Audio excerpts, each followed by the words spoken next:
Have we ever talked about that on? No, that was in What's Left of Us. So of course we have. Yes. That wasn't What's Left of Us, yeah. What we didn't talk about is why the Pirates of the Caribbean theme song was in my brain earlier. We still have to explain the Pirates of the Caribbean arc we went on yesterday that involved destroying a ship and adopting 30 Macho Men Randy Savage. Oh, yeah! I guess we do need to circle back to that. I'm going to let you take over on that one, because this was your bullshit that you sent us on. That's true. Okay, so our dear friend Ronathan Mega Ronathan. The most Mega Ronathan. The most Mega Ronathan, his character is a pirate. Captain Barbfin. He wears the Crocs, he wears the socks. You all know him, you all love him. Captain Barbfin.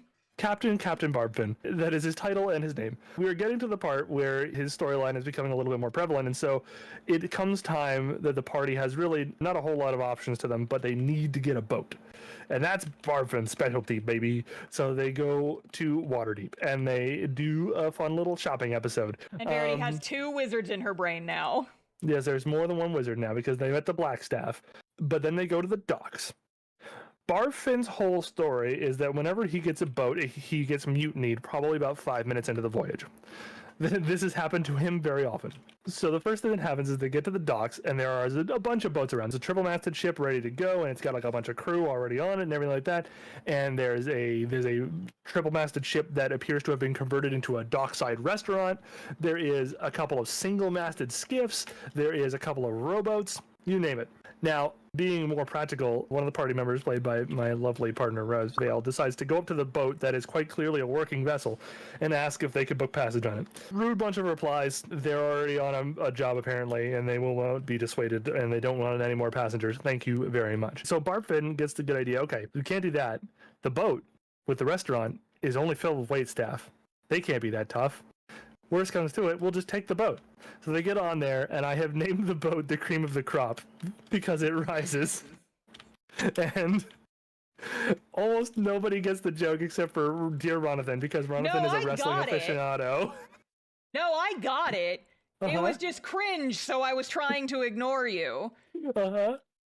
And the maitre d' is basically Macho Man Randy Savage. Oh, Not yeah! basically. And he explains that this boat is a restaurant, and it would actually be really cool if they could move the boat and go up and down the coast and get more customers that way. And so Ron gets it in his head that perhaps it's a good idea to actually enlist the wait staff, the entire staff, to be his crew, especially now that he knows they're all Macho Man Randy Savage. And so he goes in. And the rest of us are like desperately looking for alternatives. We're like, yes, do you know any please be something other else. boats? And they're like in one little section of the harbor. They're like, is there no other parts of the harbor? Waterdeep is a huge harbor city.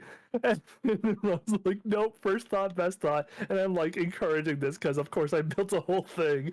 And so he goes inside, and every one of the waitstaff is just a different flavor of Macho Man Randy Savage. And there's like 30 of them, including the cooks. And then they get the owner of the shop to come out, and he's just like Macho Man Randy Savage Prime. And they basically convince him with a series of amazing persuasion checks that this might be a good idea, and he needs to have an arm wrestling competition in order to seal the deal. And Barfin basically breaks his wrist and wins. And so by rite of passage, he gets Macho Man's glasses. And so now he has Macho Man's glasses, and he has the boat. And they have the boat, and they all get gung-ho to go. And they don't know what to do. And so Barfin rolls a really good survival check to tell them how to operate a boat. And they hoist a bunch of sails, and they get ready to go. And as soon as they rip the Pirates of the Caribbean theme. Yes, I play it. Yes, Pirates of the Caribbean theme. Everyone's loving it. And as soon as they rip themselves away from the dock, they hit a rock, and they immediately sink to the bottom of the ocean. And well, bottom of the harbor anyway, and everyone like pulls themselves bedraggled and wet back onto the docks, and they go, okay, well, now we have this quote-unquote horde of macho men, and they need a boat, so now why don't we try to take the other big boat? And They basically go back, and Vale makes a very good intimidation check with a bunch of help from like the crowd of macho men behind him. Brother, Slim Jim, cream of the crop rises, and it scares them so badly that they weigh anchor, drop their sails, and leave before anyone could even get to the gangplanks. This ship is gone. It is just out of there. And they're like, well, that's the other boat. And again, the Pirates of the Caribbean music starts playing just before this other boat leaves, and it makes them think that something epic is about to happen. And I really milk like the description of how the crew like steps away from the gunwale rails. They stop laughing. All of a sudden, they suddenly realize there's a horde of macho men. They get real scared, and then they book it. I turn off the Pirates of the Caribbean theme song music immediately. Then they're left with just like the single-masted skiffs, which are like basically big rowboats. So they decide to go and get a single-masted skiff. And honestly, if we'd had more time, I would have made them probably sink one of these two, or have a mutiny. I was planning for a mutiny, at least one. And we did not have the opportunity for a we mutiny. did not have the time. So with a very good persuasion check, they persuaded a local fisherman to pay them to take the boat out so that they could get a bunch of loot for him and or fish. The Pirates of the Caribbean music playing finally triumphantly in the background. The party gets on the boat and sails out of the harbor while Vale lies flat on the boat bottom, just decrying their life. And and the Macho Man obviously could not join them on this very tiny boat. And so what Ron did is he told them to basically go forth and be fruitful.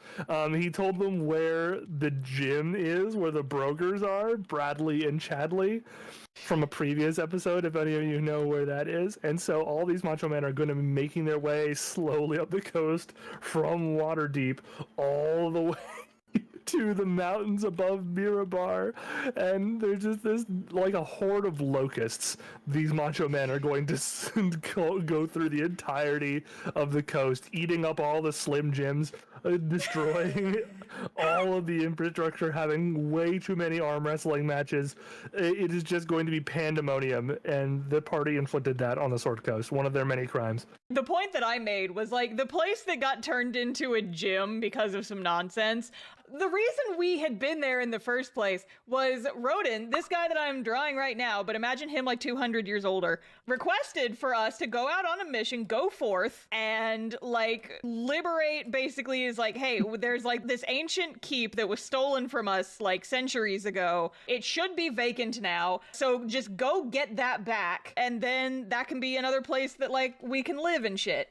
And also find some shit while you're down there, but whatever. Mm-hmm. So rather than, like empty it out of all the fire giants that were living in it, we turned it into a small business. It's a gym now run by two ogres, Bradley and Chadley, who are most excellent to each other. Most excellent. And so not only did we not accomplish what Rodin wanted us to do, we then also inflicted 30 Macho Men Randy Savage on it.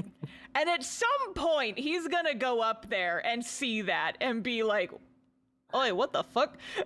I can't do the accent, but just imagine it.